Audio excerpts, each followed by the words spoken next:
Good morning. Thank you all for coming.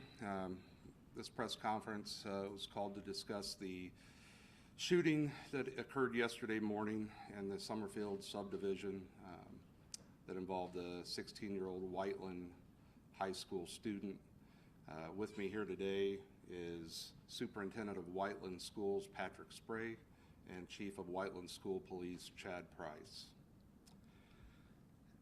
At 6:57 a.m. yesterday morning, Greenwood police were dispatched to the intersection of Winterwood Drive and Providence Drive in the Summerfield subdivision on the report of a person shot.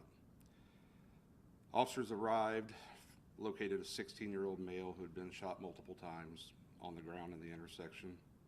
Officers attempted life-saving measures but were unsuccessful, and that 16-year-old male was pronounced deceased at the scene by paramedics. Witnesses informed officers that the suspect fled between houses and ran south through the neighborhood toward a cornfield. Approximately 3 hours into the incident, officers on the perimeter observed a suspect, or a person matching the description of a suspect, walking near the cornfield where he was seen to be entering and into a backyard on Declaration Drive. Officers approached the male and immediately noticed that he was soaking wet and that his clothes were embedded with dirt. The male identified himself as Tyreek Redford L., an 18-year-old male that resides in Greenwood, Indiana. Tyreek was taken into custody and then questioned at the Greenwood Police Department by detectives. As a result of the detectives' interviews with Tyreek, 2 search warrants were later served in the afternoon. One was at a residence on Declaration Drive, and the second was at a residence on Sembra Drive. That is in the Pines of Greenwood. As a result of that investigation and the interview with Tyreek, he was arrested on the charge of murder and transported to the Johnson County Jail where he's currently at. At this time, that is all that I can release regarding the investigation. It's an ongoing investigation, and I don't want to jeopardize the integrity of the case, so I will not be answering any more questions specific to the investigation. I would like to close by saying that the safety of our students, of our children, and our communities and our schools are the top priority of everyone standing up here today. We have many measures in place, policies, protocols, training to achieve that goal. However, there's one thing that we don't have, and that is the ability to be with these children all the time. So I stand up here asking parents, please be engaged in your child's world. Know what's going on in their lives. Teach them the value of life and the consequences for their actions. Teach them appropriate conflict resolution and that violence is never the answer. It's all too often these days that we're seeing our youth resort to pulling a trigger as a result of minor conflicts. Not necessarily here in Greenwood, we saw that yesterday, but anytime you turn on the news, it seems like it's a pretty common story anymore. That's a problem. We've got to teach our kids that there's other ways to resolve these conflicts. As a result of yesterday, there's a 16-year-old man, young man, that lost his life.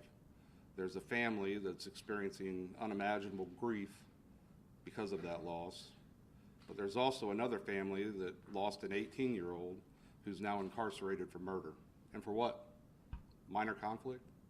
It's just not worth it. So please, parents, be engaged in your child's life. Talk to them, teach them appropriate conflict resolution, teach them the consequences of their actions, and help us keep our children safe. And I'm going to turn this over now to Dr. Spray.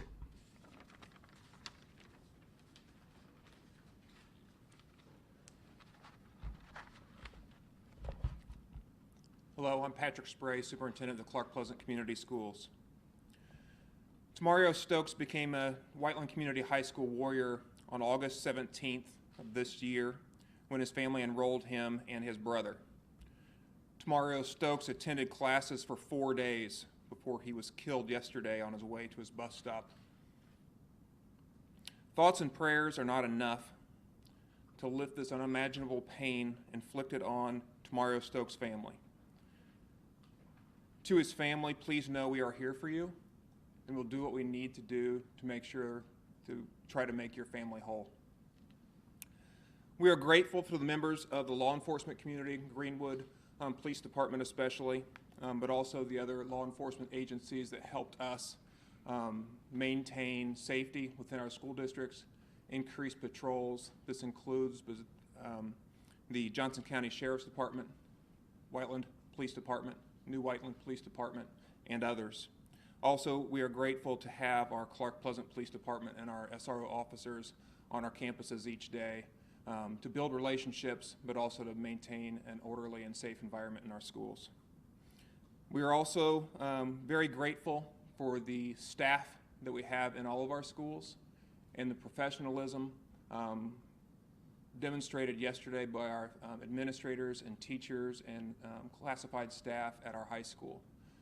The ability to meet kids where they are, to provide that support that they need in times of grief, in times of uncertainty, is unparalleled, and we appreciate them very much.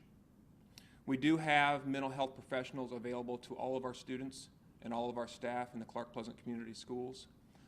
We will ramp up those services as much as possible. We are also thankful for the many community members, clergy, other school communities around the area who have reached out to us and to provide any assistance that we would like as well. So thank you.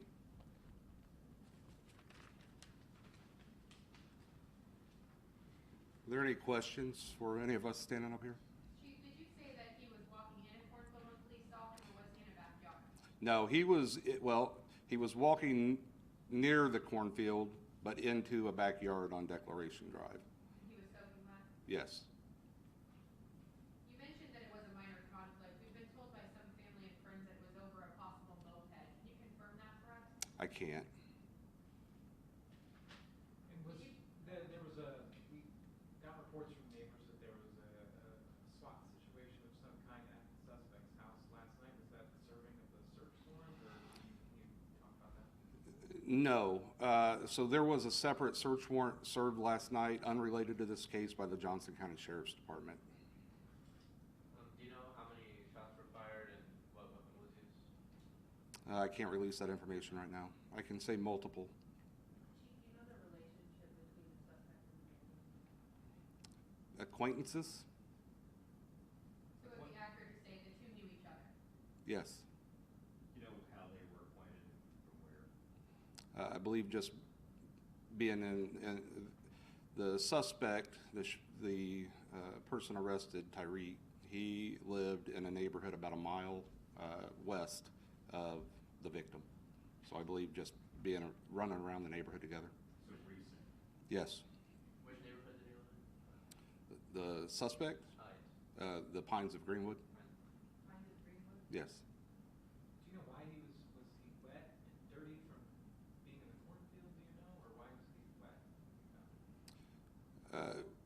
Yeah, so the suspect was seen running towards the cornfield, so we set up our perimeter in that area.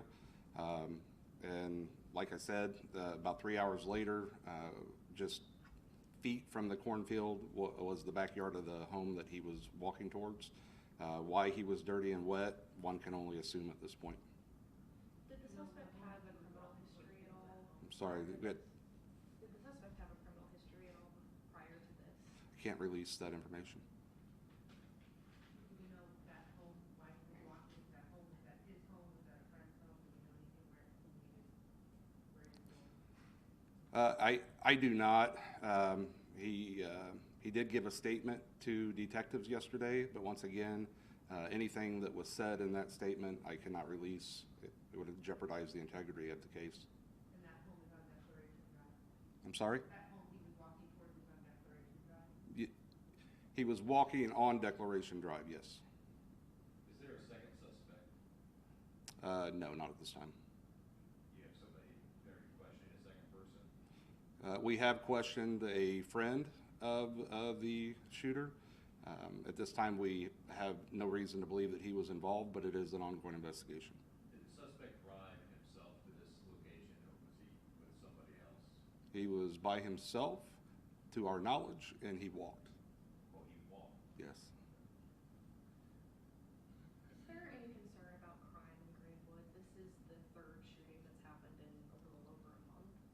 Is that unprecedented? It's definitely out of the norm.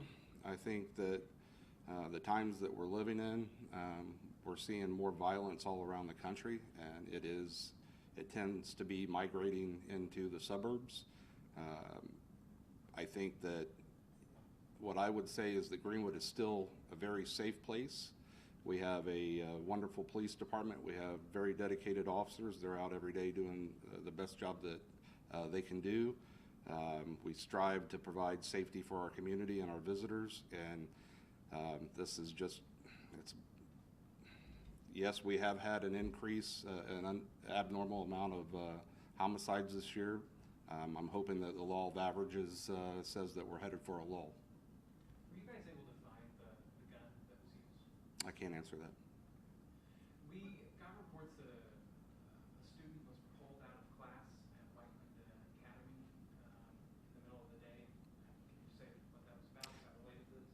Yes, that was the friend that I was referring to. He's a 17-year-old student. During the course of the investigation, investigators were informed that he may have information regarding the incident. He was pulled out of class. Yes, he was. This investigation is still ongoing. Do you expect there could be more arrests coming? Are we looking at other people, or do we think that this is it? This is an ongoing investigation. Right now, we're still analyzing cell phone data, so it would be way premature for me to answer that either way. Do you know where the suspect got the gun? I do not. Do you know, like, it was legally his, was it registered as a name? I don't know. But ATF was here yesterday, and I assume they got the gun. Have they been able to trace where it was bought?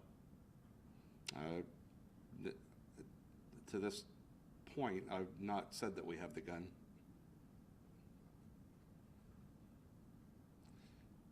Please understand, this is a very early investigation. I keep saying that I want to protect the integrity of the case. When the time is appropriate, I did talk to the prosecutor this morning. He is reviewing the probable cause affidavit. He did advise me that once he preliminarily reviews that most likely next week he will be issuing a statement regarding any charging.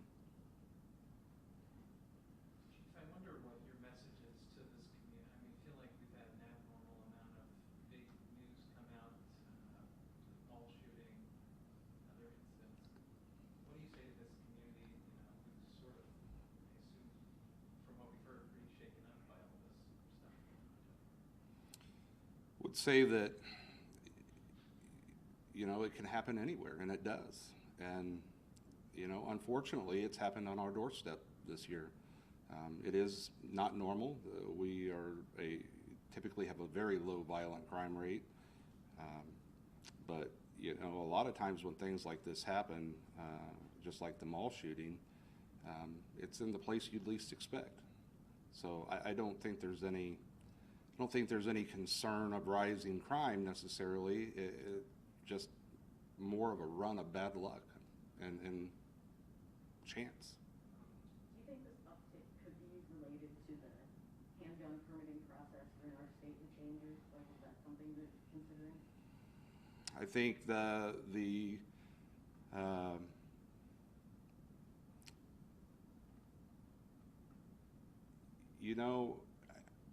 I really don't want to comment on that because there's no data yet to prove it one way or the other, and I think that's probably something that is better left to the statisticians to find once they. Statement you'd want to make to lawmakers? No. Chief, how many others did from the bus stop doing? They were the witnesses, you interviewed them, you get information.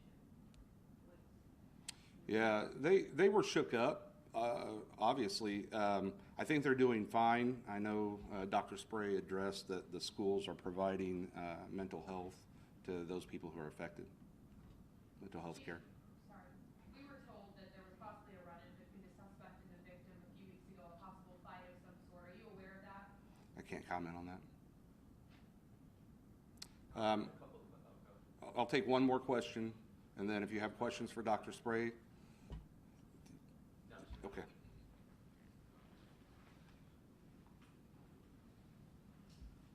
So I wanted to ask, do you know which school district the victim transferred from, and do you know if there's going to be any sort of fundraiser for funeral expenses? I don't have concrete knowledge of which district it was. I believe I know, but I'm not going to say unless I know for sure. And then also, I don't have any knowledge of a specific fundraiser that has been established yet. And do you know why school went on as scheduled yesterday? Obviously, it was a traumatic event for people at the bus stop. It was a traumatic event. Yeah, so the timing of the event, we already had students on the buses, students in schools, staffs in schools, and we also felt like that with the information that we had at the time and the perimeter that had been set up by the Greenwood police, that we had a safe situation inside of our schools. Did the shooter go to school at Whiteland as well? Pardon? Do you know if the shooter went to Whiteland as well? He graduated last year.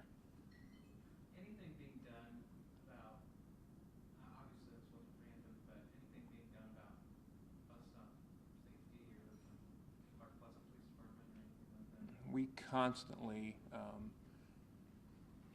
address different safety issues inside and outside of school. That also has to do with how we work with kids with regards to conflict resolution inside of schools, our Warrior Way, how we teach kids to be responsible, respectful, and safe.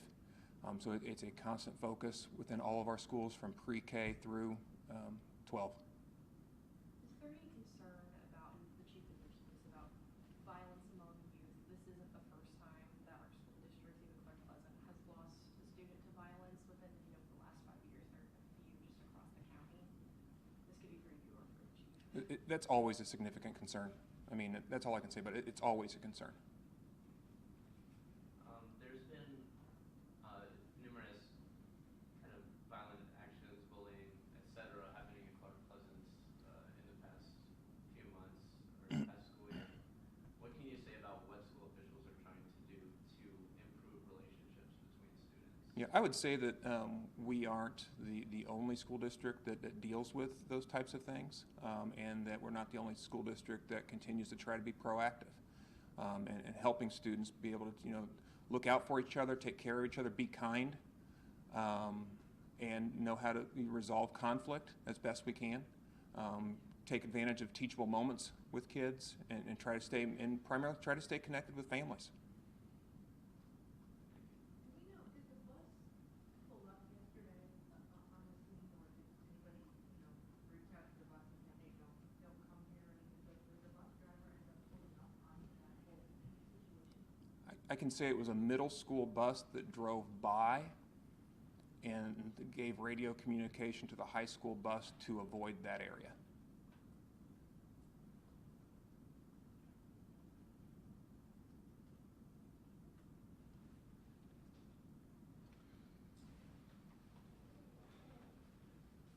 Okay, that concludes our press conference today. Thank you all for coming.